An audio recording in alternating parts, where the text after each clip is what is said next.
قلعہ سیالکوٹ پاکستان میں موجود قدیم ترین قلعوں میں سے ایک ہے۔ کہا یہ جاتا ہے کہ اس قلعہ کو راجہ سلمان نے تعمیر کروایا تھا، جو کہ راجہ سل کے نام سے مشہور تھا، اور یہ واقعہ بھی 2 صدی کا ہے۔ دیکھا جائے تو یہ قلعہ بہت پرانا نہیں ہے، لیکن مہابھارت میں اس کا ذکر ملتا ہے۔ اس قلعے کے حوالے سے مہابھارت میں چیپٹر موجود ہے، جس سے یہ اندازہ کیا جا سکتا ہے کہ یہ قلعہ تقریباً 5000 سال پہلے اس وقت کی عسکری ضرورتوں کے تحت تعمیر کیا گیا تھا، اور بعد میں اس میں آنے والے راجہ اور بادشاہ تعمیرات کرتے رہے، اور شاید انہی میں سے راجہ سل تھا جس نے اس کو ریکنسٹرکٹ کیا تھا، جس کے لیے ساز و سامان جو ہے وہ ہندوستان کے مختلف علاقوں سے منگوایا گیا تھا، اور اس قلعے کو اینٹوں، گارے اور چونے اور لکڑی سے بنایا گیا تھا۔ آج یہاں کوئی باقاعدہ قلعہ تو نہیں ہے، لیکن قلعہ کی باقیات موجود ہیں۔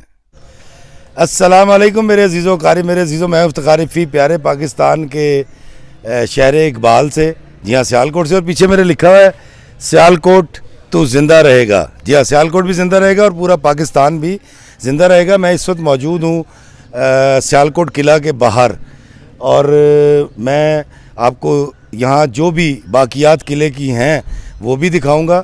اور میرے دائیں جانب دیکھیں، یہ ایک ٹینک ہے، اور یہ ٹینک جو ہے یہ دشمن کا ٹینک ہے، اور یہ دیکھیے یہاں یہ ٹینک رکھا گیا، اور اس ٹینک کے بارے میں کہا جاتا ہے کہ 1965 کی جنگ میں یہ ٹینک دشمن چھوڑ کر بھاگ گیا تھا۔ جن ٹینکوں میں سے ان میں سے یہ ایک ٹینک ہے جس کو یہاں رکھ دیا گیا ہے، اور 1965 وار کا ہے یہ، اور انڈیا کا ہے یہ ٹینک AMX-13 اس کا نام ہے، اور اس کو یہاں پر رکھا گیا ہے تاکہ ہماری قوم کے نوجوان اور بچے جان سکیں کہ 65 کی جنگ میں یہ ٹینک جو ہے چونڈا کے مقام پر اس کو کیپچر کر لیا گیا تھا۔ اور یہ میرے پیچھے اسی قلعے کے اندر جو ہے یہ ایک بہت بڑا برگد کا درخت ہے۔ برگد کے درخت کے پیچھے جو آپ دیکھ رہے ہیں وہ کوتوالی تھانہ بنا دیا گیا ہے۔ دراصل یہاں ایز سچ جو قلعہ سیالکوٹ ہے، اس میں بہت زیادہ جو ہے تعمیرات کر دی گئی ہیں، امینڈمنٹس ہو گئی ہیں، تو میں کوشش کروں گا کہ قلعے کی باقیات جہاں جہاں مجھے ملیں گی میں وہ بھی آپ کو بتاؤں اور وہ آپ کو دکھاؤں گی۔ یہاں پر پیر مراد علی شاہ کا مزار موجود ہے، اور اس سے ایک بہت دلدوز کہانی بھی منسوب ہے۔ دوستو، راجہ سل ایک ظالم اور جابر قسم کا حکمران تھا، عورتوں کا رسیہ تھا، شراب نوشی کیا کرتا تھا، اور اللہ کے بندوں پر ظلم ڈھانے میں اس کا کوئی ثانی نہیں تھا، اور اس کے ساتھ ساتھ وہ توہم پرست بھی تھا۔ کشمیر کے کچھ حصوں کے ساتھ ساتھ سیالکوٹ پر قبضہ کیا، تو اس قلعے کو اس نے ریکنسٹرکٹ کرنا چاہا۔ اس وقت کے پنڈتوں اور نجومیوں سے پوچھ کر راجہ سل نے قلعہ کی دیوار تعمیر کروائی، تو وہ خود بخود گر گئی۔ اس کے مزدور بار بار دیوار کو تعمیر کرتے اور وہ بار بار گر جاتی۔ پھر اس نے ایک نہایت گھٹیا حرکت کی۔ دوستو، سیالکوٹ میں اس وقت میں موجود ہوں پیر مراد علی شاہ سرکار کے تربت پر۔ یہ ان کی قبر ہے، اور یہ ہے ان کی والدہ محترمہ بی بی راستی کی۔ اور ان کے حوالے سے میں آپ کو بتاؤں کہ ایک بڑا مشہور واقعہ، اور وہ یہ ہے کہ یہاں پر راجہ سل کی حکومت تھی، اور جو قلعہ میں اب آپ کو دکھانے جا رہا ہوں اس کی باقیات جو بھی یہاں باقی ہیں، جب وہ اس قلعے کی تعمیر کرنے لگا تو قلعے کی دیوار بناتا تھا اور وہ ڈھہ جاتی تھی۔ تو راجہ سل کو کسی نے کہا کہ پیر مراد علی شاہ کے پاس آپ جائیں، اور وہ مسلمانوں کے ایک بہت برگزیدہ ہستی ہیں، تو شاید وہ آپ کو کوئی مشورہ دے سکے۔ تو پیر مراد علی شاہ کے پاس راجہ سل آیا، اور اس نے آ کر درخواست کی کہ کوئی حل بتائیں۔ تو پیر مراد علی شاہ نے اپنی جو انگلی تھی وہ تھوڑی سی کاٹی، اور تھوڑا سا خون اس پہ لگا کر ایک کپڑے پر دے دیا کہ آپ یہ لے جاؤ اور یہ قلعے کی دیوار میں رکھ دینا، دیوار تعمیر ہو جائے گی۔ راجہ سل گیا، اس نے وہ خون بھری جو بھی ٹاکی یا کپڑا تھا جب دیوار میں رکھا تو دیوار تعمیر کی، تو وہ تعمیر ہو گئی۔ تو راجہ سل کے دماغ میں خیال آیا، اس نے کہا اگر یہ اتنا طاقتور آدمی ہے جس کے اتنے سے خون کے قطرے سے دیوار کھڑی ہو گئی، تو کیوں نہ اس کا سارا خون لے لیا جائے۔ تو اس نے پیر مراد علی شاہ سرکار کا سر قلم کر کے سارا خون اس میں سے لیا، اور اپنی حکومت کو اور اپنے قلعے کو دوام بخشنے کے لیے وہ قلعے کی بنیادوں میں رکھ دیا گیا۔ اور قلعہ آج بالکل موجود نہیں ہے، نہ راجہ سل موجود ہے، نہ اس کی سلطنت موجود ہے، نہ لوگ یہ جانتے ہیں کہ وہ کیا کرتا تھا، اس کے کیا معاملات تھے اس دور کے اندر. لیکن پیر مراد علی شاہ کا یہ مزار بی بی راستی کا موجود ہے.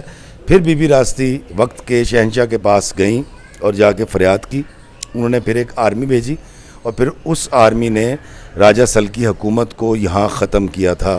اور جس کے پہلے جو مجاہد ہیں ان کا مزار شریف بھی سیالکوٹ میں ہے.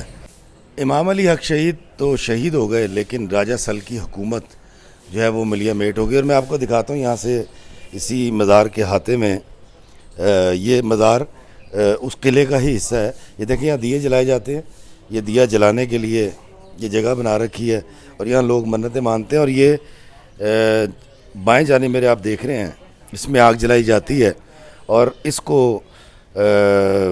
مچ کہتے ہیں، مچ بالنا. اور یہاں بیٹھ کر آگ سیکی جاتی ہے اور اس کے ارد گرد لوگ آ کر بیٹھتے ہیں. اور یہ بڑا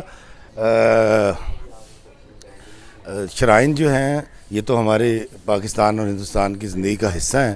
اور یہ برگد کا ایک بڑا قدیم درخت ہے جس کی آپ دیکھیں کہ جس کو کہا جاتا ہے کہ اس کی اضافی شاخیں نکل آئی ہیں، جس کو میرے بچے کہتے ہیں مونچھیں نکل آئیں درخت کی. تو بڑا قدیم درخت ہے، مجھے اس کو دیکھ کے لگتا ہے شاید 1000 سال سے زیادہ پرانا ہوگا.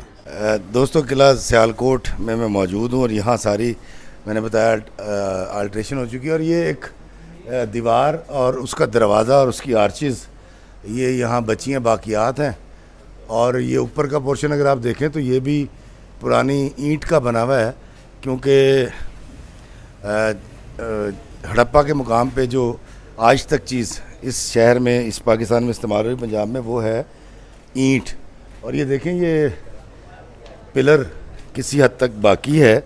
اور یہ راجہ سل کا وہ قلعہ جس کے لیے اس نے ایک اللہ کے نیک بندے کو قتل کر کے گردن کاٹ کے اس کا خون اس قلعے کی بنیادوں میں رکھا تھا، آج کچھ باقی نہیں رہا، حالانکہ اس نے اپنے دوام کی پوری کوشش کی تھی. دوستو اس وقت میں قلعے کی دیوار کے بالکل اوپر موجود ہوں اور یہ جس جگہ پہ موجود ہوں یہاں میں چڑھ جاتا ہوں. یہ قلعے کی دیوار ہے کیونکہ ساری آلٹریشن ہو چکی ہے، ڈھہ گیا قلعہ، آفیسز بن گئے، یہاں بلدیہ کا دفتر ہے. اور یہ پیچھے پورا شہر نظر آتا ہے. اور جب موسم صاف ہو تو کہتے ہیں کہ یہاں کشمیر کی پہاڑیاں بھی دکھائی دیتی ہیں. تو یہ قلعے کی دیوار ہے. آئیں میں قلعے کی باقیات آپ کو دکھاتا ہوں.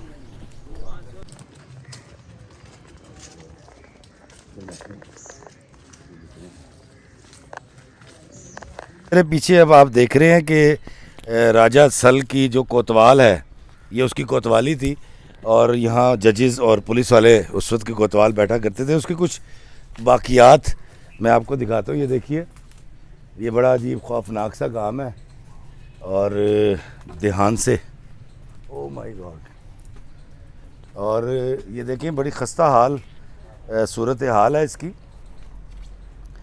اور یہ دیکھیے یہ بڑی مشکل سے میں نے ان سے گزارش کر کے، کیونکہ اب سرکاری دفتر بن چکا ہے، یہ باریک اینٹ اور گارے کی چنائی سے پتہ چلتا ہے. یہ دیکھیں کہ یہ بہت ہی پرانی تعمیرات ہیں. میں مطلب لگتا ہے کہ 1000 سال پہلے یہ بادشاہ جو راجہ سل تھا یہ وہ یہاں رہا ہوگا. اور سدا نام تو باقی تو صرف اللہ کا ہی رہنا ہے. راجہ سل صاحب جو انسانوں پہ ظلم و ستم ڈھایا کرتے تھے اور ان کا یہ خیال تھا کہ سیالکوٹ میں ان کی جو حکومت ہے وہ باقی رہے گی. دیکھیے کچھ باقی نہیں رہا، دراڑیں آ چکی ہیں. آ جا کے قلعے کا یہ حصہ بالکل فرسودہ ہو چکا ہے. اور یہ وہ راجہ تھا جس نے اپنے حکومت کے دوام کے لیے پیر مراد علی شاہ کا سر کاٹ کے ان کا خون اس قلعے کی بنیاد میں رکھا تھا. آج یہاں سرکاری دفتر ہیں، بچے کھیلتے ہیں اور گاڑیاں پارک ہوتی ہیں. اور یہ بچا ہے راجہ سل کا قلعہ.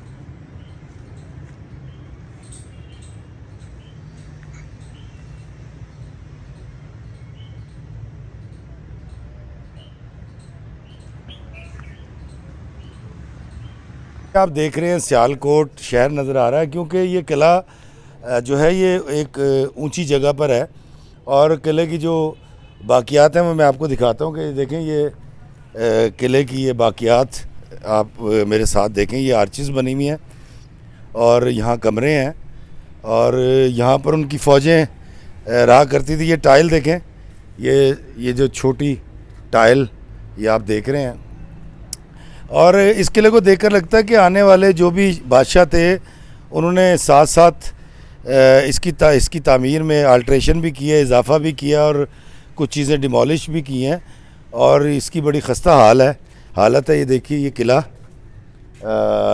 پیچھے سے بڑا خوفناک سا سین ہے، اور کائی جمی ہوئی ہے اس قلعے کی دیواروں پہ. قلعہ سیالکوٹ. اور اس طرف دیکھیے یہ وہ ہال ہے. اس کے بارے میں کہا جاتا ہے کہ یہاں پر ان ہالز کے اندر انگریز دور کے اندر بڑا ظلم و ستم ہوا کرتا تھا، اور جو پنجاب کے جو باغی تھے، باغی اس سینس میں جو انگریز سرکار کے خلاف آواز اٹھاتے تھے، ان کو یہاں قید کر لیا جاتا تھا. اور میں تو اپنی تخیل کے کانوں سے وہ تکلیفیں، وہ آہیں، وہ سسکیاں سن سکتا ہوں جو یہاں پر قید کیے ہوئے ہندو، سکھ، عیسائی یا مسلمانوں کی تھیں انگریز کے خلاف، یا اس سے پہلے جب یہاں بادشاہ ہوا کرتے تھے.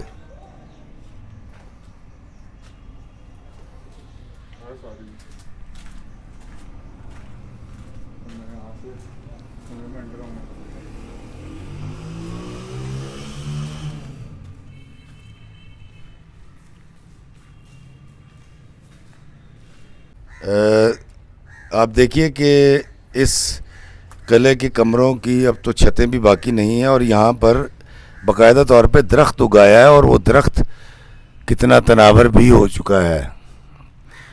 جی ہاں، یہ وہ قلعہ بادشاہ یا راجہ سل کا، جس نے ایک بے گناہ مسلمان کو شہید کر کے اس کا خون اس کے بنیادوں میں رکھا تھا، اور آج اس میں سے کچھ بھی باقی نہیں رہا. اور یہ دیکھیے یہ وہ کمرے ہیں جہاں پر قید کر کے ظلم و ستم کیا جاتا تھا، اور جب یہاں بادشاہ آتے تھے ہندوستان پر، جو قابض ہوتے تھے، وہ یہاں پر اپنی مرضی سے فوجوں کو بٹھا لیتے تھے، بارکس بھی بن جایا کرتی تھیں. اور یہ دیکھیے یہ حال ہے قلعے کا، اور یہ سامنے ساری قلعہ کی زمین پر قبضہ ہو چکا ہے، اور مختلف دفاتر، سرکاری دفاتر بن چکے ہیں. میں نے آپ کو قلعے کی باقیات دکھائی. اب میں آپ کو لے کے جاؤں گا ایک سرنگ کی طرف. کہا یہ جاتا ہے کہ وہ سرنگ یہاں سے سیالکوٹ کے قلعے سے نکلتی تھی اور سری نگر تک جاتی تھی. آئے میں آپ کو دکھاتا ہوں وہ سرنگ.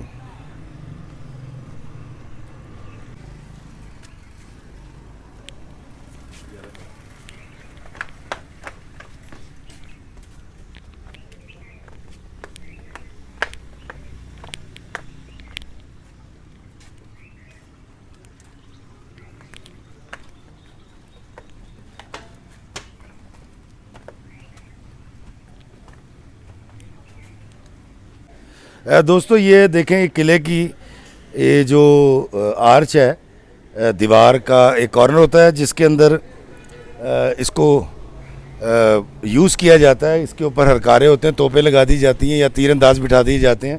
یہ صرف اس قلعے کا سل کے قلعے کا یا سیالکوٹ قلعے کا صرف یہ والا پورشن بچا ہے. اور میں آپ کو بتاتا ہوں، یہ دیکھیے دیواروں کی خستہ حالی آپ کے سامنے ہے. اور میں اب آپ کو دکھاؤں گا وہ سرنگ جس کے بارے میں میں نے آپ کو کہا تھا. دوستو یہ ہے وہ سرنگ.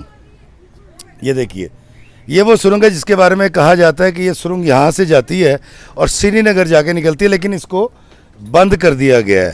تو سیالکوٹ قلعہ آج جتنی تفصیل سے میں آپ کو دکھا سکتا تھا میں نے کوشش کی اور میں نے آپ کو دکھایا ہے. جی دوستو آئیے میں آپ کو بتاتا ہوں اس قلعہ کے اوپر جہاں میں نے آپ کو اس کا کارنر کی باقیات دکھائی، وہاں پر یہ پیر سرخ روح شہید سرکار کا یہ روزہ مبارک ہے. اور یہ امام صاحب کا جو مزار شریف ہے سیالکوٹ کے اندر، شہید کا یہ ان کے بھانجے ہیں۔ ظالم، جابر، متکبر، گھمنڈی حکمران بادشاہ نہیں رہتے، رہ جاتا ہے ان اللہ کے بندوں کا نام جو اللہ کے بندوں سے محبت کرتے ہیں۔ سدا رہتا ہے ان کا ڈیرہ آباد اور سدا بادشاہی صرف اللہ کی۔